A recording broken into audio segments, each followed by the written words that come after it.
Assalamualaikum warahmatullahi wabarakatuh. Merhaba guys, welcome back to my channel Adoris. Nah, kali ini kita akan membahas materi dari bab terakhir dari aljabar linear, yaitu bab ketujuh, terkait dengan nilai agent dan vektor agent.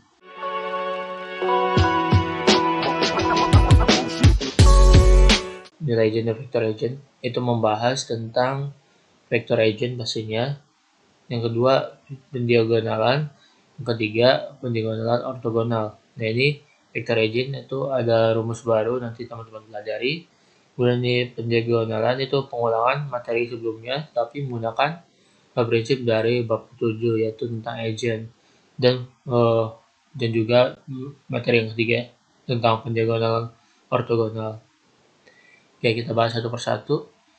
Yang pertama tentang vektor agent. Jika A adalah matriks n kali n, maka suatu vektor tan 0 x di ruang n disebut vektor agent. Dan dari A, jika AX merupakan perkalian dari X dengan suatu skalar delta, ini merupakan nilai agent, maka terdapat suatu bentuk matematisnya adalah seperti ini. AX sama dengan delta X. Ini misalnya matriks A dikali dengan vektor agent sama dengan nilai agent dikali vektor agentnya. Seperti itu. Nah, dalam suatu bentuk gambarnya, di mana nilai agent itu di antara 0 sampai 1 itu seperti ini. Apabila lebih dari 1 nilai agentnya, maka si nilai agent ini lebih besar daripada vektor agentnya. Dan juga sebaliknya, apabila nilai agent di antara min 1 dan 0 itu berbanding terbalik dengan vektor agentnya, dan seterusnya. Oke, contohnya vektor agent ini dalam bentuk seperti ini, yaitu 1, 2 misalnya, atau juga bisa bentuk seperti ini, 1,2.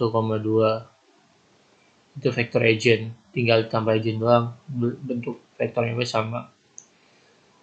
Vektor agent ini merupakan dari matriks A ini yang bersesuai dengan nilai agentnya 3. Nanti teman-teman akan suatu bentuk baru, yaitu AX sama dengan delta X. Ini rumus yang paling dipakai di bab 7 ini.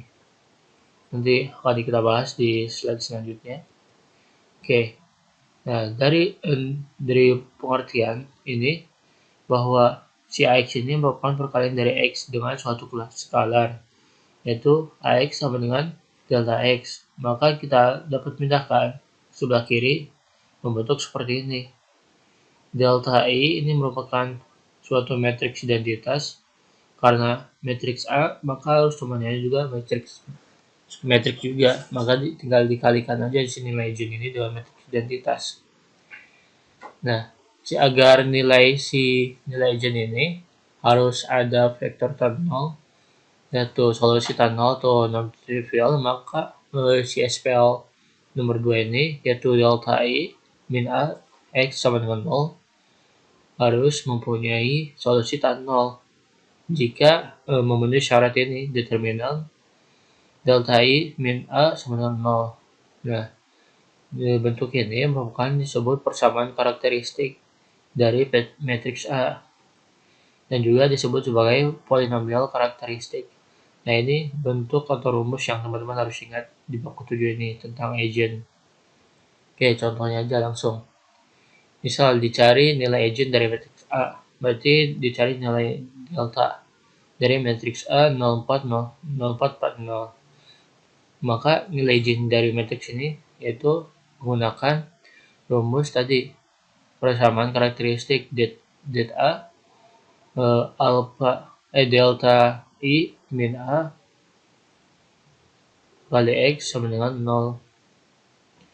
Nah, maka berarti det A, det dalam kurung alpha kali identitas, berarti 1001 min 0440 X sama dengan 0. Nah, tinggal teman-teman kalikan si nilai agennya, berarti membentuk seperti ini determinan delta min 4 delta. Nah, teman-teman tinggal determinan aja. Determinan sini ini berarti alpha kuadrat ada min bc kan. Alpha kuadrat min 16 sama dengan 0. Nah, berarti nilai agennya itu sama dengan plus minus 4. Nah, seperti itu caranya teman-teman untuk mencari nilai agen. Tinggal membentuk persamaan karakteristik, kemudian kita masukkan yang diketahui dan didapatkanlah nilai agennya. Untuk kalau matriks 2x2, kalau 3x3 lumayan effort guys. Oke, lanjut. Yaitu vektor agen dan ruang agen. Caranya, misal sebuah penyelesaian dari SPL karakteristik, yakni delta I min A X sama dengan 0 merupakan ruang 0, null space. Ruang 0 ini disebut membuat vektor-vektor agen dari A yang bersebelahan dengan nilai agen. Maka si ruang 0 ini disebut ruang agen dari A yang bersebelahan dengan nilai agennya. Walaupun si matriks itu 0, maka tetap aja ruang agen disebutnya. Oke, lanjut. Matriks persegi A dapat dikatakan didiagonalkan jika nilai stable jika ada matriks P yang mempunyai balikan atau inverse sedemikian sehingga P inverse kali A kali matriks P merupakan matriks diagonal. Matriks P ini dikatakan mendiagonalkan A. Nah, misalnya di soal itu diketahui matriks persegi A, kemudian kita mencari yang namanya matriks P dengan nilai agen. Nanti ada contohnya. Misalnya ada dicari dulu nilai agen, kemudian kita masukkan nilai agennya ke persamaan karakteristik dan membentuk si matriks P ini. Matriks P itu merupakan basis-basis dari si nilai agen yang telah dimasukkan ke dalam matriks persamaan karakteristik yang det alpha min A X sama 0. Intinya itu bab 7 itu pasti mengarahi ke sini persamaan karakteristik. Terutama misalkan A adalah matriksan kalian, maka matriks A dapat didiagonalkan jika dan jika si A ini mempunyai n vektor agen yang bebas linear. Cara atau prosedur untuk pendiagonalannya itu yang pertama, teman-teman harus mencari vektor agennya. Vektor agen yang si X ini ataupun si nilai agennya yang bebas linear dari A. Misalkan vektor agen itu terdiri adalah P1, P2 hingga Pn. Matriks P ini merupakan himpunan dari vektor agen yang telah didapatkan. Kemudian teman-teman tinggal masukkan aja, tinggal cari P inverse-nya, kemudian kita kalikan dengan matriks A dan matriks P-nya merupakan matriks diagonal dengan nilai agen delta 1 hingga n adalah elemen diagonalnya.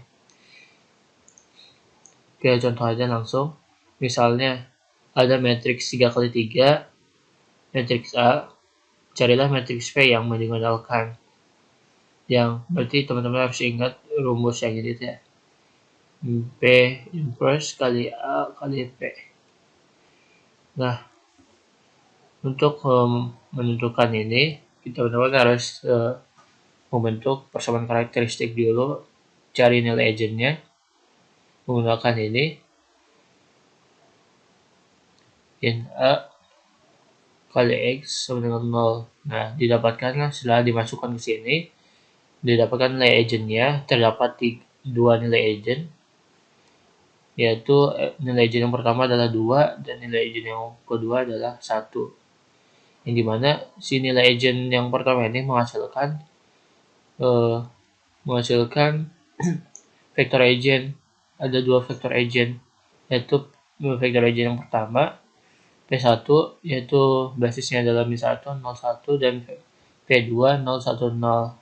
Dan untuk nilai agen yang kedua yaitu 1 menghasilkan vektor agen satu buah vector agent, yaitu P3 min 2 1 1.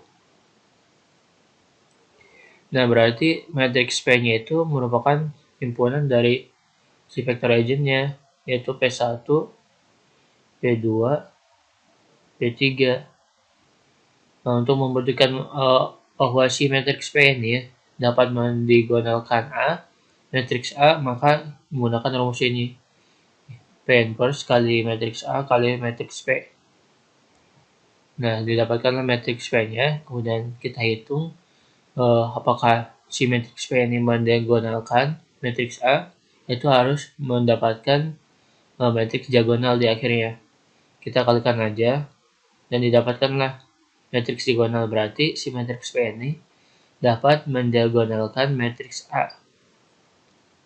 Oke, lanjut. Materi selanjutnya adalah power of matrix. Misalnya nilai agent dipangkatkan seberapa besar angka adalah vector agent dari A. Tinggal teman-teman kuadratkan aja gitu.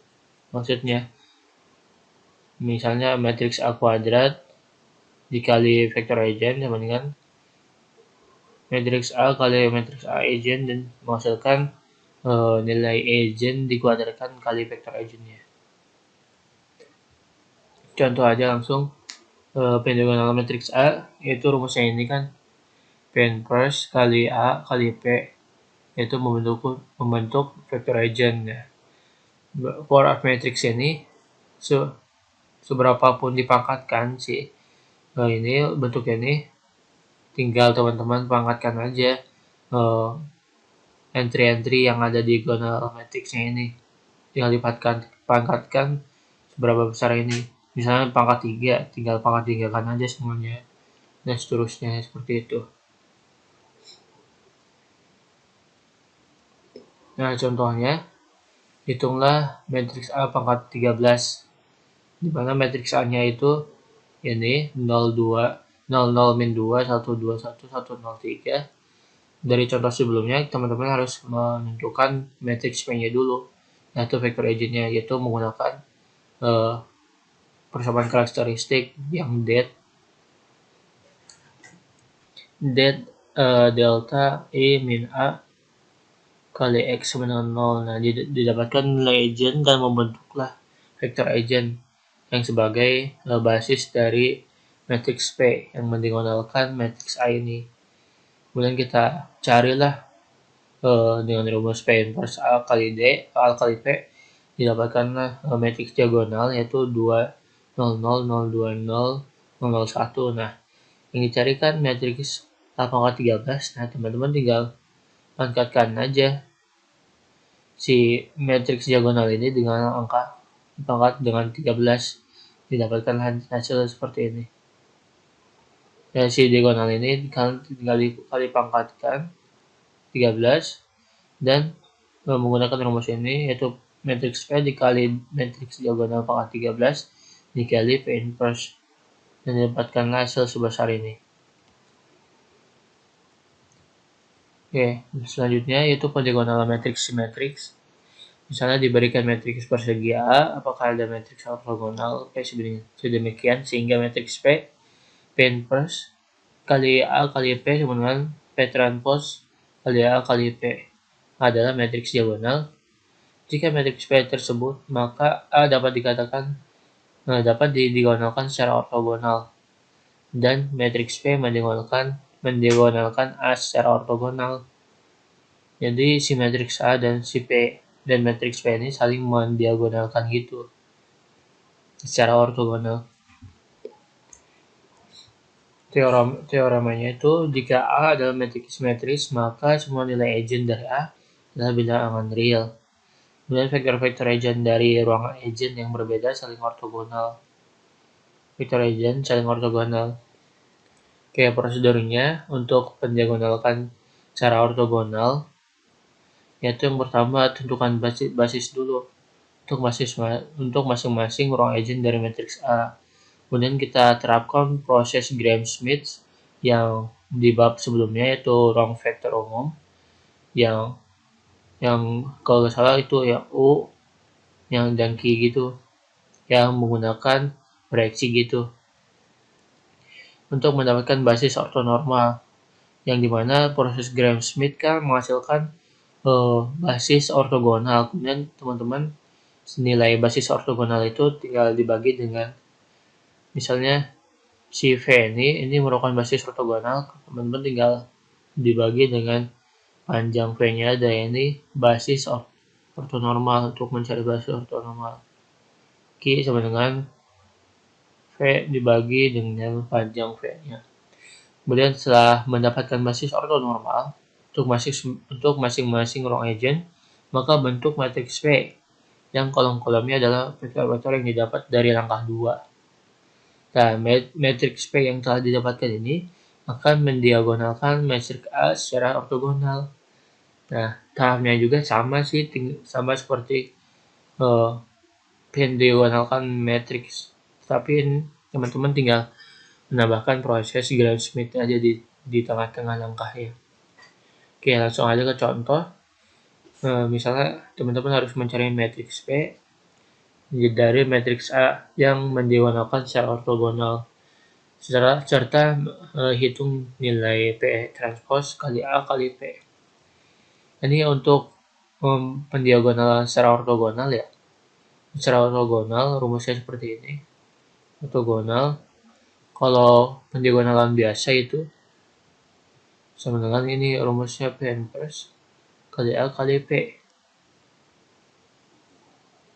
Oke, teman-teman, dengan diketahui kan matriks A-nya, kemudian kita cari dulu nilai eigennya dengan menggunakan persamaan karakteristik, di mana delta kali I min A sama dengan 0. Maka didapatkan nilai eigennya seperti sebesar ini, yaitu nilai eigennya itu ada 2, yaitu nilai eigen yang pertama itu 2, teman-teman tinggal menggunakan proses Gram-Schmidt, kita masukkan dulu nilai eigennya yang pertama itu 2, kita ganti deltanya 2 kurang 4 min 2 terus min 2 dibagi 1 aja, jadi min 1 kemudian kita ambil basis yang pertama itu ini kan min 2 tinggal bagi 1 didapatkan sebesar ini min 1 1 0. Ini basis ortogonal yang kemudian kita bentuk basis ortonormalnya didapatkan seperti saat ini. Si nilai eigen yang pertama ini yaitu 2 menghasilkan 2 basis ortogonal dan juga 2 basis ortonormal, sedangkan ruang eigen yang kedua yaitu 8 menghasilkan 1 buah basis ortogonal dan 1 buah basis ortonormal. Kemudian si basis ortonormal ini yaitu V1, V2, dan V3 ini merupakan bentuk dari matriks P-nya. Itu V1, V2, V3. Nah, berarti matriks P-nya itu didapatkan sebesar ini. Nah, jadi jawabannya dari matriks P-nya adalah sebesar ini. Kemudian soal yang selanjutnya itu mencari P transpose A kali P untuk membuktikan bahwa apakah si matriks P ini dapat mendiagonalkan secara ortogonal si matriks A atau enggak. Kemudian kita masukkan aja ke rumusnya, didapatkanlah matriks diagonal. Berarti terbukti bahwa matriks P ini dapat mendiagonalkan secara ortogonal si matriks A. Oke, sekian pembahasan tentang bab 7 nilai eigen dan vektor eigen dari saya. Semoga teman-teman mengerti dan paham. Dan di sini ada beberapa soal untuk teman-teman untuk latihan. Dan jangan lupa untuk jawabannya tulis di kolom komentar. Terima kasih. Wassalamualaikum warahmatullahi wabarakatuh.